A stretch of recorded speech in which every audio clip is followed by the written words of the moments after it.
We're going live. Oh my God, we're live. We're live. Is there enough lighting? Oh, it's sort of adjusted. I think that's okay. Yeah. Hi. Yeah. Okay, here we are Excellent. again. Oh my God. Pinch and punch first of the month. I wouldn't punch you, but it's August the 1st, August isn't 1st. August 1st and a full moon.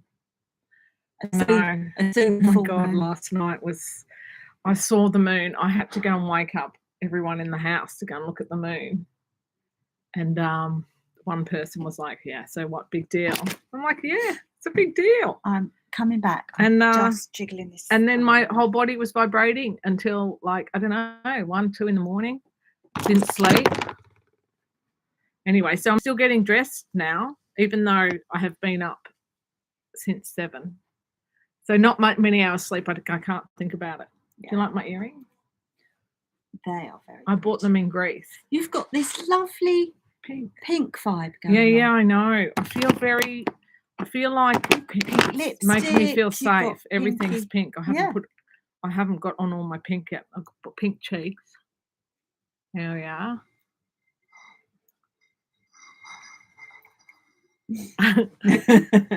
I'm going to be like one of those old ladies that have like their rouge everywhere here, really badly not blended. But I'm going to think I look better. So that's the main thing, isn't it? What else? What next? Lipstick. I didn't do the eyeliner. Oh, my makeup. I bought this in Greece as well. It's and it's got pretty pink packaging. It is very pretty packaged, and it's Factor 50, which is I don't use anything less than SPF 50 on my face. I know. Well, but your skin isn't as pale as mine. I mean, you could, even with SPF 50, you still get a little bit of sun, don't you? When there is sun and it's not pouring down the rain. Yeah. But I've got there's so much skin cancer in my family. I have to really protect. It's called Be Safe, Be Sun Safe. It's a really lovely brand. I'm not getting sponsorship money for this, by the way, folks. Can I just ask, Angie, would you normally put your rouge on before your base? I know, isn't that weird? Nah. But then again, I'm not really like into routines, this and then this and then this. And sometimes I do try and mix it up. And to be honest, but actually, I quite like that. That could work. That could work because. But this is how bad I am with the rouge. So I got the little rouge pot and I literally just go like that sometimes. Well, you see, that is how rouge was made. That's why it was originally devised. That kind of, like, I think it's called bourgeois. They made those little beautiful paper pots with like a little rouge bubble. And that's exactly what you do. You went like that with them. Oh, did you? That was how rouge was. Oh. Yeah. I know it used to be cochineal, which is made out of, isn't that bug's wings? Sort of beetle wings. And it was poisonous, I think. Wasn't it?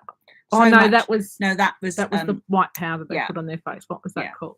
That had lime in it, I think, didn't it? Or arsenic. Arsenic. I think it was arsenic.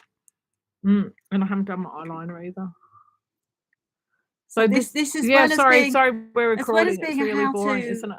How to tap into your creativity this morning. Angie is using the format of podcast to paint my face. Yeah. So I'm a painter, so I like to paint my face. And not as much as I like to paint a canvas, but your face is a canvas, isn't it? It is. And that's much better. And I did discover this eyeliner recently. I really like it. I actually bought it thinking it was one of these. An eyebrow pencil. Yeah. So I used it like that for a few weeks. And then I think I read the fine print and it said eyeliner. Doesn't matter. So you can use it for both, can't you? Doesn't matter what you do with it. So I've used it for both. It's got that lovely kind of felt tippy. Yeah. And it's really nice. And it's, what is it? Yeah. I mean, I don't buy expensive makeup anymore. It'd be so funny if we were like doing, let's do the podcast about art, but then we just talked about makeup. But I do love makeup. I love it. I used to buy really expensive makeup, but I don't anymore. I would like to go back to that though. Right. I love nice makeup. Do you find that sort of process of putting makeup on interesting? Do you find yourself sort of changing as you're doing your face? I find that it's about making time for myself. And even if it's a couple of minutes, I feel like I've just checked in with myself. And you know, it's a little bit of meditation, I think, because I put it on in my bedroom by myself, and it might. I mean, I literally can put my makeup on as you've seen then in 30 seconds, no problem, and I'm ready to go. I used to spend one whole hour on my makeup when I was going out, but anyway, that was 100 years ago.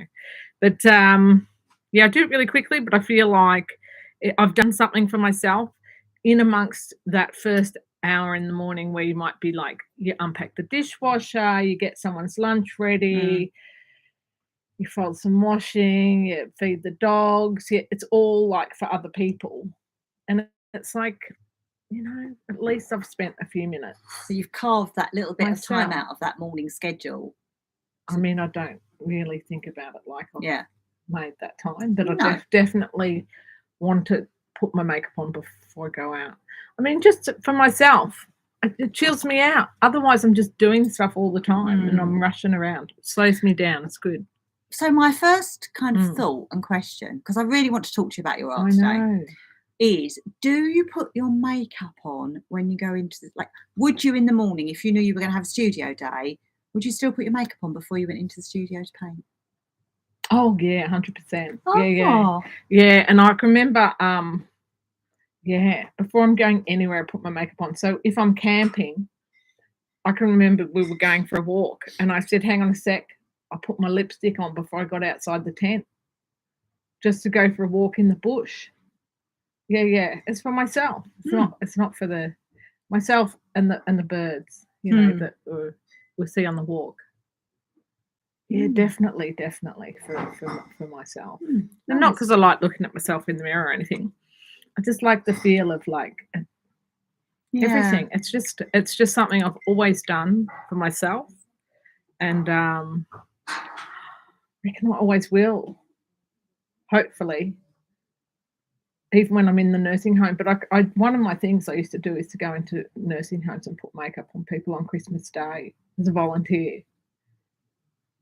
I think, and it was so much fun because their families were coming to see them. When my And mum we like made it a bit special. when my mum was in a care home, I made a real, when we first took her in there, I said to all the nursing staff, you know, she likes to put her perfume on in the morning.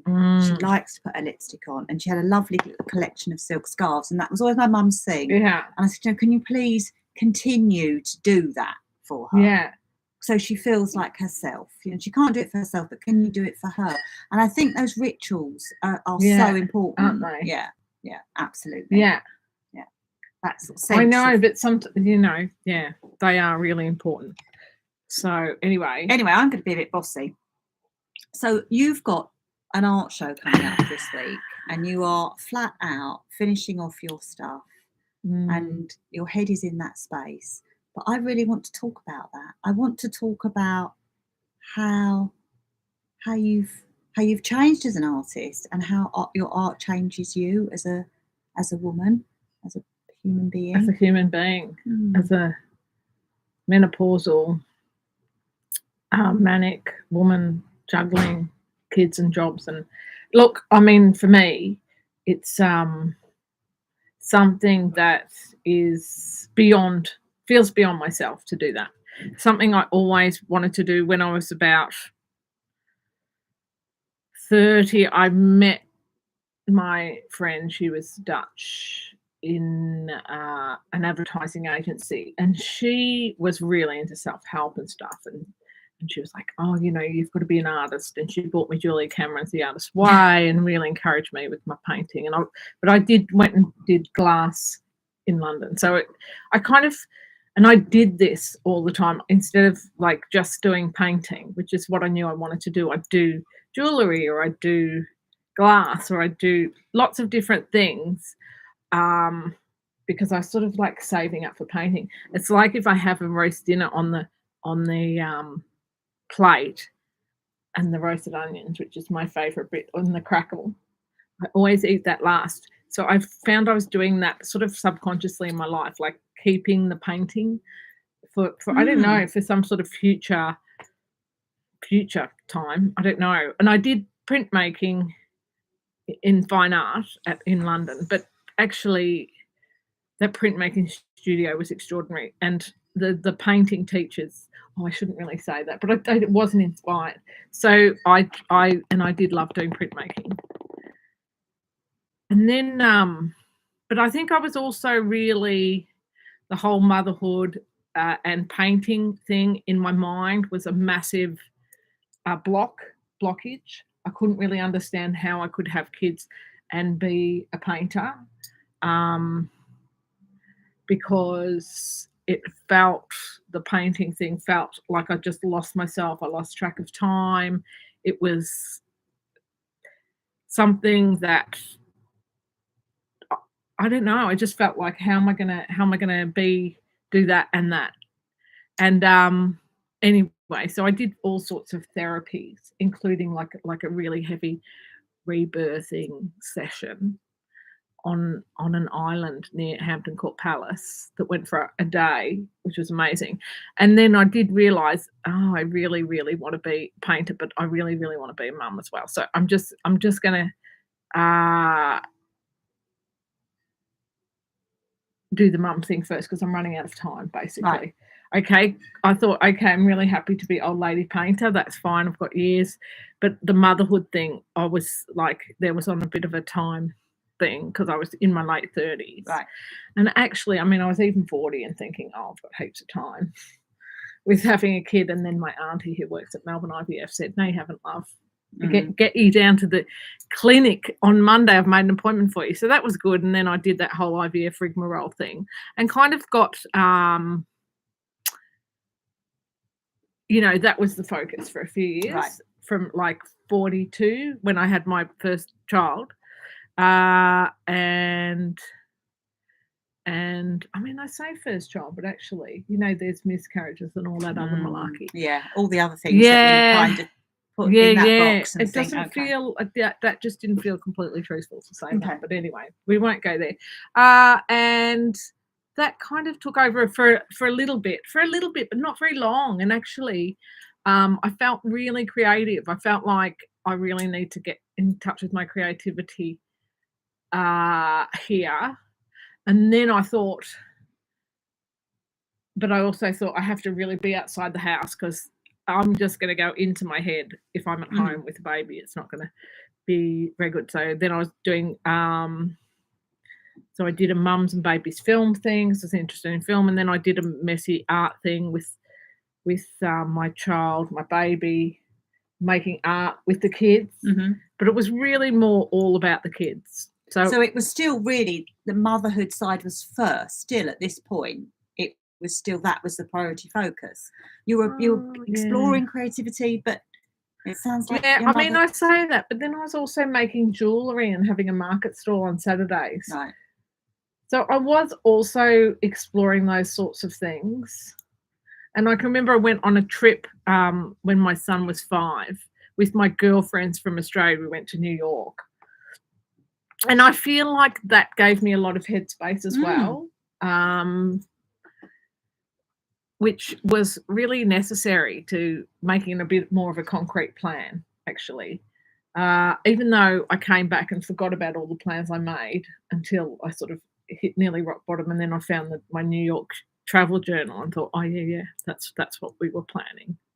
Because I went to New York and I saw all these independent makers and artists who were selling their work, who were making like jewellery or other things, and they were, selling successfully. And so I thought that's something that I would like to do. And so then I enrolled in a jewellery course, silversmithing, because I thought, okay, that's jewellery sellable. I can take it back to Australia. It's easy to transport and blah, blah, blah. So that might be a good art practice, creative practice to have. So I did jewellery, but then so these things I made. But I was kind of like the worst silversmith in the world. But I also felt like my creativity was completely opened up in this journey. And actually, my whole approach to the jewellery, which was like pieces of personal armour, so I could change my life, basically. Because before I did the jewellery course, before that I did a play. to just break out of a depression that was just I was in danger of being consumed by. So I thought I really have to mix something up. I have to do something that scares the shit out of me that I think I can't do. I can't sing. Okay, and a couple of my friends were going to sing an audition for this community opera. I thought, I'm going to fucking do it. I'm going to do it. I don't care. I just really have to. I didn't know what even told me to do that. But also I thought rehearsals, I'll be out the house. So I can daydream a bit and have a restock and mix it up a bit. So that was really good. And in the process of doing that, I threw in a job that was really toxic and started to think about prioritize my creativity a lot more, actually. Started to do the jewellery and realised I was really in deep with the jewellery, a lot more than other people doing the course. And I was connecting it with what do I need right now to make some changes. And so every morning, this was the first ring I made and it's got joy written on it. I mean, look at that for stamping. It's pretty bad. The J is like, anyway, it says joy. And this is the first ring I made. And it was like a wedding ring to myself because I was like, you know what? You need to like marry joy. Joy needs to be the thing that you are like focused on. And every morning I put this ring on and I go, joy, I'm married to joy. This is what I'm here for. This is what I live for. And that's a ritual. And like you were saying about rituals with makeup, like my jewellery and my rituals, it's my armour. And this ring, I made a version of this, which was like a Wonder Woman bracelet with a big star on it, which I used to wear to meetings for this toxic boss because my job was basically paying for this expensive jewellery course, you know. Yeah. And it had on it what goes around comes around, but I just put, you know, WGC, whatever. Yeah. So no one knew, and I would be in meetings with my Wonder Woman cuff, and, you know, all the little barbed comments would be bouncing off, and I'd be just like, you know, so not triggered anymore because it was like, what goes around comes around. Doesn't matter. I'm not involved.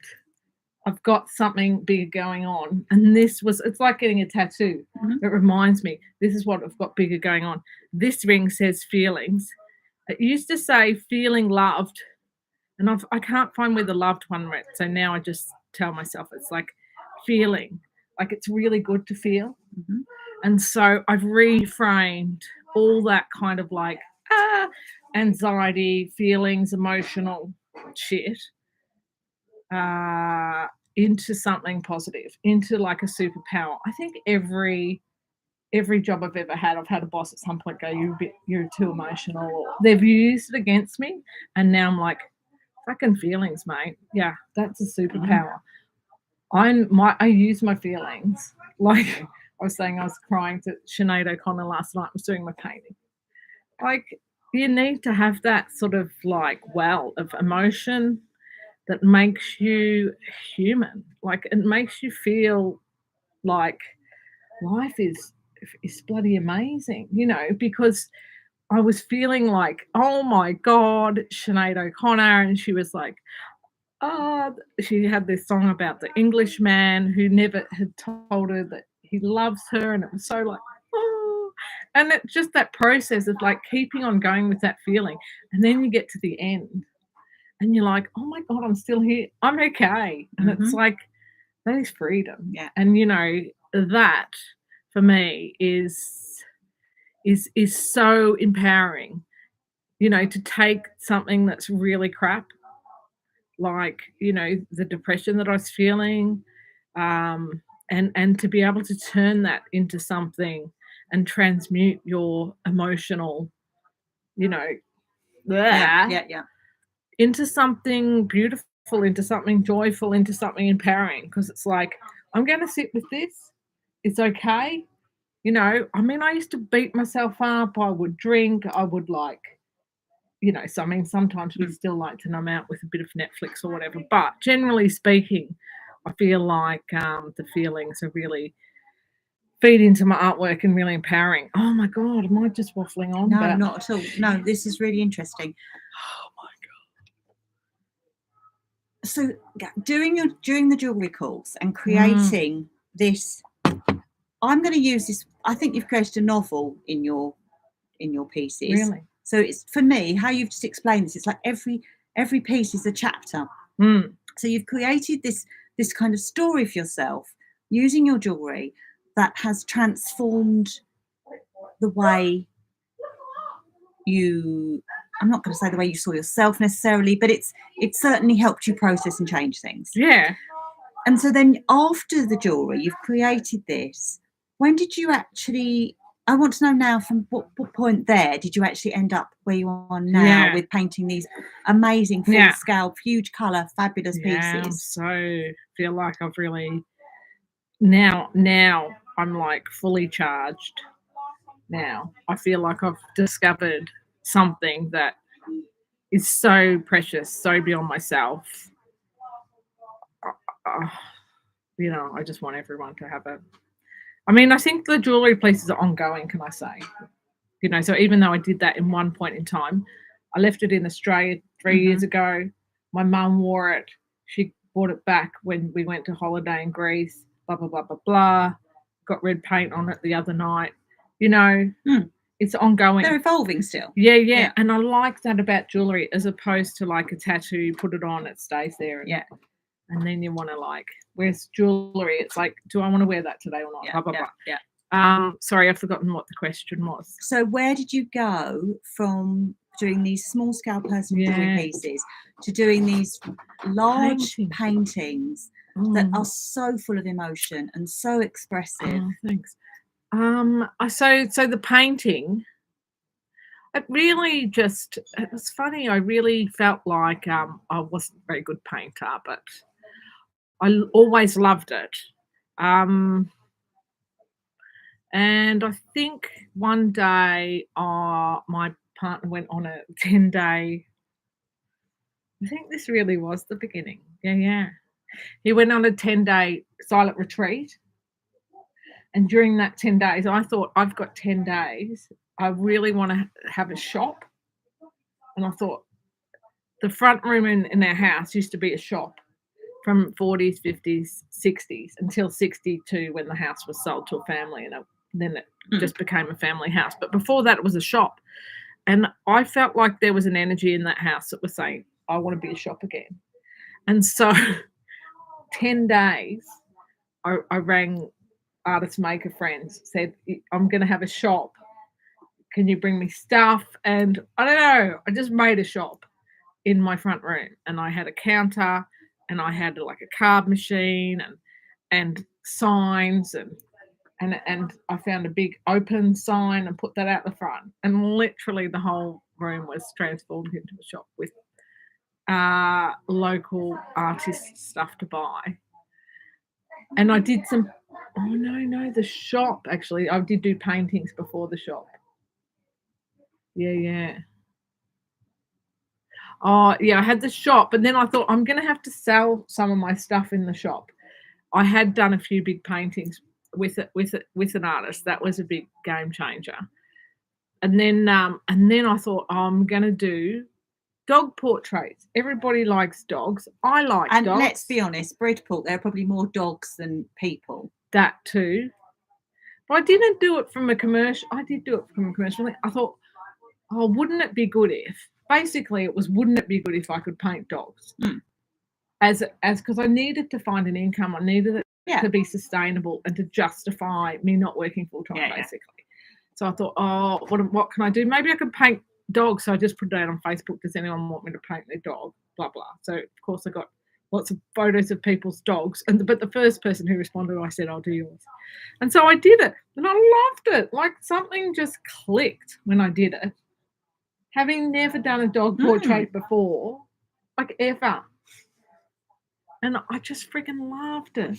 I loved it. And then I just thought, we're away. I can do this. I can do this. Because before that, actually, I'd done painting for about a year before that, more seriously. Do we need to wrap it up? No. But I felt like I didn't give myself permission to paint. I had to get it from someone else. which is a bit sad, isn't it? So, but so many times that's what we're waiting for. We're waiting to be given that permission. I know, isn't that sad? So I basically thought, okay, I'm indoors. I want to paint the landscape. No idea how to paint landscape. Oh, and I saw an artist who was quite. I thought he knows what he's doing with the sky and the sea and stuff. I'll ring him up and see if he'll teach me. And I said to my friend, will you come with me? And she was like, yeah. It's 12 o'clock. For some reason, I was a bit too embarrassed to do it myself. So I just rang him up and said, oh, will you teach me and my friend to paint? I want to paint the sky and the sea. Maybe, we'll pay you if we do a couple of hours once a week or something. And he was like totally up for it. Really nice. Had a nice long chat to him. And then I came every week to his studio out in, where was that? Little Breedy or somewhere. Anyway, he was a painter all of his life. And I was there to learn, from this person, this master in their studio. And I think being in an artist studio, which I hadn't really spent much time in before, massive game changer. Like to see his process, to demystify it, because it felt like, full-time artist, that's such a big thing. I could never be an artist, blah, blah, blah, blah, blah. But after spending hours watching him talk about his commissions and what he was doing, it just demystified the whole thing. And then I think he literally said to me one day, no, you've got it. You can do it. And also, I was overpainting everything. Yeah. And he would come and say, no, just stop there. Knowing when to leave. Yeah. So there was a few things that I was doing wrong. It was really helpful that he would just go, ha, ha. But I think the main thing was the permission thing, because I thought, I'm really bad at perspective, really bad at composition. And I think it was one thing that I did in particular, which was like this. It was there's a bay near Dirtle Door. Anyway, it was this big round bay. I've since sold the painting. It was really fantastic composition, and I was really proud of the way that everything was placed. I wasn't really proud of it, but I thought, no, that could work. And then he came along and measured it, even though I'd gone like that. And he goes, no, that's right, you can do it. And it's like I had to get some sort of validation from the Western world of measurement that I knew I could see. I mean, I feel like, why did I need that? But I did. Why not? It doesn't matter, does it? Okay. It doesn't matter that moment. I've got it. Yeah. So I've got it. So I remember he said that to me. And him saying that to me was the same as when my art teacher said to me when I was 14. She looked at me in the eye and she goes, you're a painter. And that stayed with me like my whole life, but then got sort of buried. And then when he said that, and then I was like, okay, I'm off now. I am off. And then I was just so then I took over the front room, and then I was getting a bit of flack for like taking over the room for a studio. And then I thought, okay, well, if I bring in the money, I'll make a shop. And then I made a shop, and then I realised I don't really care for being a shop and doing all the admin for selling other people's stuff. I'll just have it as my studio. But it's interesting again, because it seems almost that you had to go through that to give yourself permission. Again. To actually just turn it into the studio space that you needed. Just give yourself permission to have the space you need.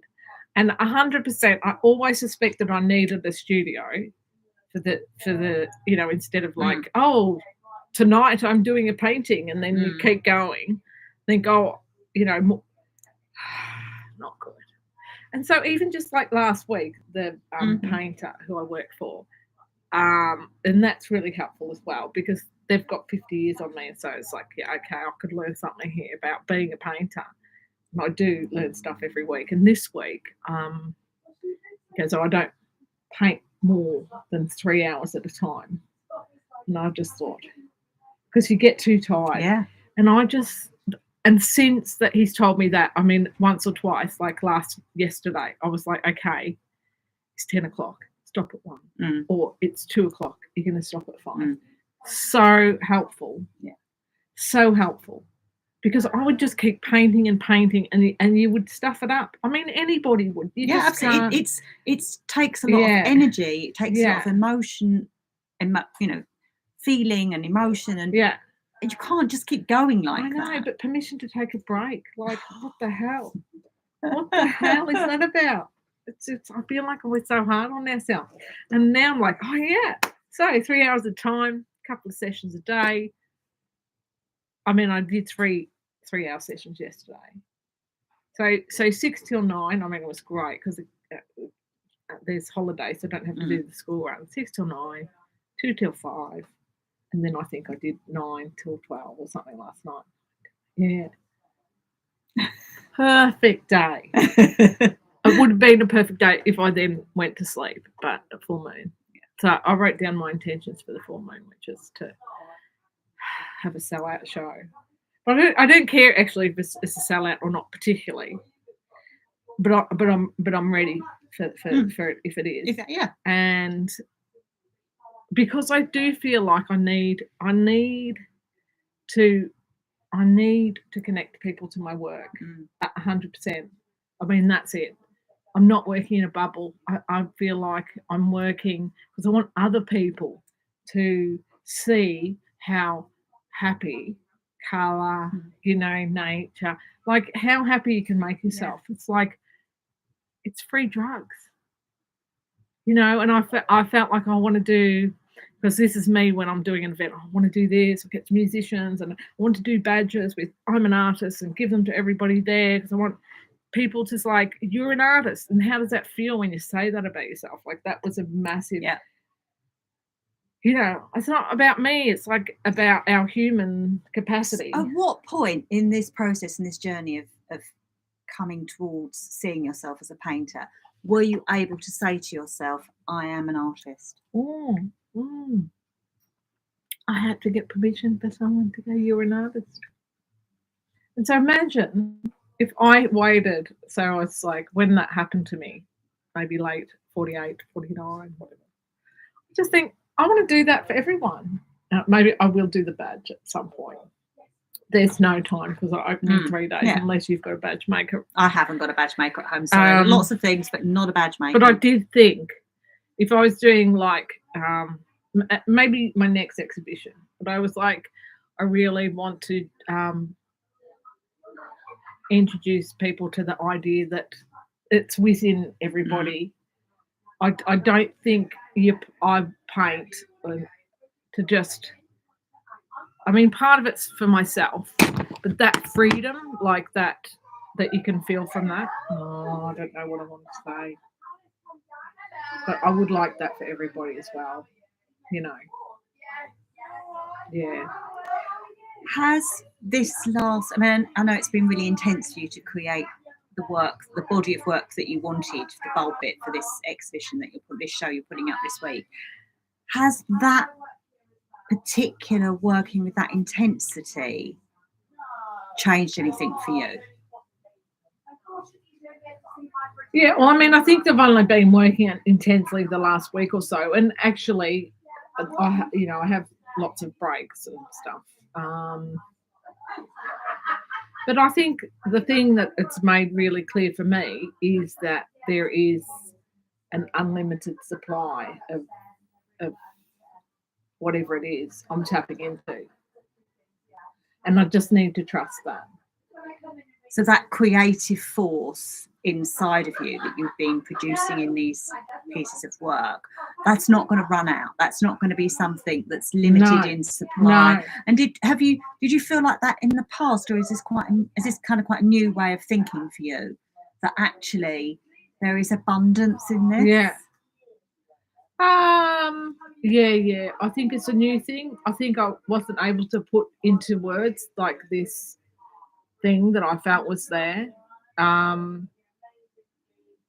I didn't know what to do with it, and now I think if I had this when I was 20, I don't know. I think it would have been really difficult wild beast to grapple with, and because I do think it's slightly scary. Like it's feels completely out of control at some points, but at 54, it's like this is really good out of control. This is like this is energy. This is, you giving yourself a voice. This is you being seen. This is like all of the things that I need right now. But also, I don't know if I would have been able to sort of navigate what I feel like the journey I'm about to go on. Like for me, I'm at the very, very beginning of something huge. And not huge like, oh, I'm going to be world famous or something, but huge for myself. Yeah. Because actually, I don't think I've really been myself really before all this so much. Yeah, I mean, was in a positive way. It was like, oh, Anne, she's so vague, head in the clouds, away with the birds, blah blah blah blah blah. But now I'm like, oh, that's why. Yeah, okay, that's like it's like that, and it's good, and it's good. Before it was like, oh, you friggin' idiot, like get it together, you are hopeless, so bad. And that's gone now, that sense. Yeah. It's like now it's good. You're a daydreamer, you're vague, you are easily distracted. All of these things, you're probably on some whatever spectrum. All of these things, whatever it is helping you to be the person that you were put on this earth to be. And that goes with the poetry and stuff as well. Like that was in me like from the beginning. And I think probably that's a good time to read today's poem. Is it today's poem? Yeah. Have you got a poem for today? Yeah, well, I could read you the poem I wrote for the exhibition. I think that would be lovely. Yeah. So this poem, oh my God, it's 12:11. Thank you, universe. This poem I wrote for the exhibition. I did a writing workshop last Thursday. It's like, why am I doing this? But because a friend was running one, and I thought 2 hours and you just get to write. And so I thought, gives you permission to write. Yeah. Give yourself permission to write for 2 hours. But I'm really glad I went because I wrote about, I did the X. And you know what other thing I found was really interesting is being in a room with other people. It was that whole thing about when you look at the mountain with someone else that's less big. Yeah. Permission. It's so much easier because you are surrounded by people writing. Everyone else is doing the same thing. Everyone else is writing. It's okay. And somebody said, this is really hard. I don't know if I can write this, but, and like, we've got it. It made such a massive difference. So I don't know if I even would have written this bloody thing that I had to write for the exhibition. So I did that. And then in the end, I wrote a poem. The exhibition's called Secret Garden, and so I wrote a poem called Secret Garden. It goes like this. You are a secret garden, raising beds of kindness, unfurling slowly with the moon, gently behind a miasma of misery. Let this be your creation story, where you are not fallen, you're not punished, and your healing is only a revealing of where you stand, exalted in sallow calm or sunshiny crickets, or by the bees buzz. Sorry, I've lost it. I should have practiced reading it before. Or where you stand, exalted in sallow calm or sunshiny crickets by the bees and buzz about your being. Welcome under trees with moist flesh and shaded bark, knowing when your outbreath lands on a still pond touched by dragonfly wings and water lilies, around the scent of good things, jasmine, daphne, and rosy bliss, abundant in togetherness.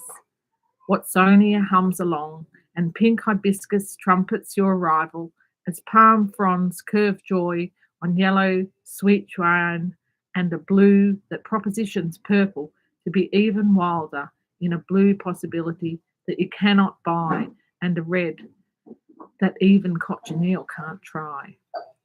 On the wings of every fly, there is a blessing, if you notice, that will delight you and release you from a grey tech frame into your bendy bow, into this here now. Is that all right? That's very nice. I mean, I don't know. That's just what I wrote. I think that kind of wraps up this idea of how, for you, your creativity is very much about personal growth. Yeah. And this idea of the exhibition being about the secret garden, your pieces being very much about joy and flourishing. And I wanted to actually come back a bit more to this kind of idea of control, but we haven't got time, so we're going to have to do that another time, because I think that's a really important thing. That idea of being given permission, letting go of this desire to control everything. Oh, yeah, I love it, yeah. But we'll have to Yeah, save that for no another control. time. No, giving up control, 100%, the number one thing. And letting yourself be guided by something which is like intuition and heart led. Yeah. Yeah. Thank you so much. Anyway, thanks everybody for coming. Yeah, we need to. Was that good? I think that. What was about what are you lovely. going to wear? Because you've got your dress on that you bought last week. I'm not What's this week? going We're to. not going to buy something every week. I can't buy something every week. But yes, so this dress was last week's, and there's just so many beautiful things. There really, really are. This hat's giving me a headache. Actually. This hat is way too bendy. Have I got a headache? This is this little. Oh no! You know when a hat band. Oh, when it squeezes, that's so bad. This has got a nice little hat pin. That's would have kept it on your head. That's sweet. It's just some really beautiful. I'm still. You see, this dress keeps. How many times have I pulled this dress out and said how much it's speaking to me? I will see later. When it's my birthday next month, I might buy myself this dress, but I'm not going to buy one. Okay. What about I need something to wear for my exhibition opening. I can't thought about it. Will you style me? Oh my God. It's like too much. But the artist needs to look. No, I need to. You don't need a badge. You don't need a badge that says I am an artist, but whatever you've got on for the opening, it needs to say I am the artist. The artist. I am the artist. Prince, formerly known as Angie Porter. No, I don't know. That's really. I don't know what we're going to do about that, because I'm not going to have the headspace to think about it. Well, perhaps we can deal with that on Thursday. Yeah, Thursday, because it'll all be up by then. So, yeah, we'll think about it later. Yeah. Right. Maybe just a nice scarf is good enough. Yeah, or I could wear cliche head scarf like that. That's quite good. That's very nice. You've just done that. Are we going to do that? Yeah. That's it, actually. So if I did that, you are an artist. Who else but me? Yeah, that'll be cool. And then I don't even have to wash my hair. That's perfect. Thanks. Job done. Okay, thanks everyone for coming. Yeah. We don't know. Do we know what we're going to talk about next week? We don't yet, do we? We just think about it as we go. Yeah. But that idea of not being too much in control. Sorry, let's sit down as I'm saying this. That idea of not being too much in control and allowing it to evolve, I think is really important. It is, isn't it? Yeah. So next time, same place. Okay. Have a great week, everyone. And don't forget to enjoy the full moon. Put your intentions out in the light. Go and have a moon bathing tonight. That was good. Yeah. I did that last night. It's very good. Okay. Right. See ya. Wouldn't want to be ya. No, love ya.